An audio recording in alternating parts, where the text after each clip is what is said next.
नमस्कार। ये कहानी मेरे बचपन की है। हम 4 भाई बहन माता पिता सब एक साथ रहा करते थे।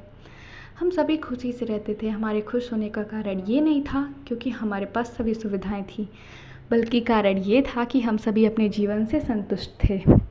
मेरे पिताजी जमींदार के बेटे थे। उन्हें गांव में बहुत अच्छा लगता था। वो नौकरी भी करते थे, परंतु उन्हें नौकरी छोड़नी पड़ी। कारण ये था कि सभी भाई नौकरी करते थे, तो गांव में खेती का काम कौन करता। इस वजह से मेरे पिताजी को ये काम संभालने को बोला गया। क्योंकि मेरे पिताजी को इन कामों में दिलचस्पी भी थी, इसी कारण उन्हें नौकरी छोड़ ये काम करा। हमारा पालन पोषण सब गांव में ही हुआ था। गांव था पर हमारे घर शहर से कम नहीं थे, क्योंकि मेरी माँ प्राथमिक विद्यालय की अध्यापिका थी। मेरी माँ प्राथमिक विद्यालय की प्रधान अध्यापिका थी। इस वजह से हम सबको पढ़ने की सुविधाएं और अन्य सुविधाएं भी थीं। मेरी माँ सामान्य महिलाओं से अलग थीं, क्योंकि उनके संस्कार बहुत अच्छे और ऊंचे हुआ करते थे। मेरी माँ बहुत संस्कारी थी। उन्हें हर क्षेत्र का ज्ञान था। उन्हें भगवान में अत्यधिक विश्वास था। मेरे पिताजी को भी भगवान में बहुत विश्वास था।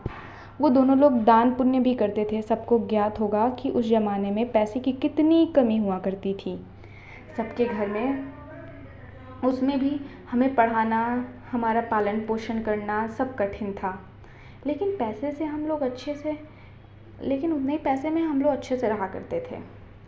हम सभी बहुत खुश रहते थे, इसलिए क्योंकि हम सभी एक दूसरे से बहुत संतुष्ट रहते थे। हम 3 बहन 1 भाई थे।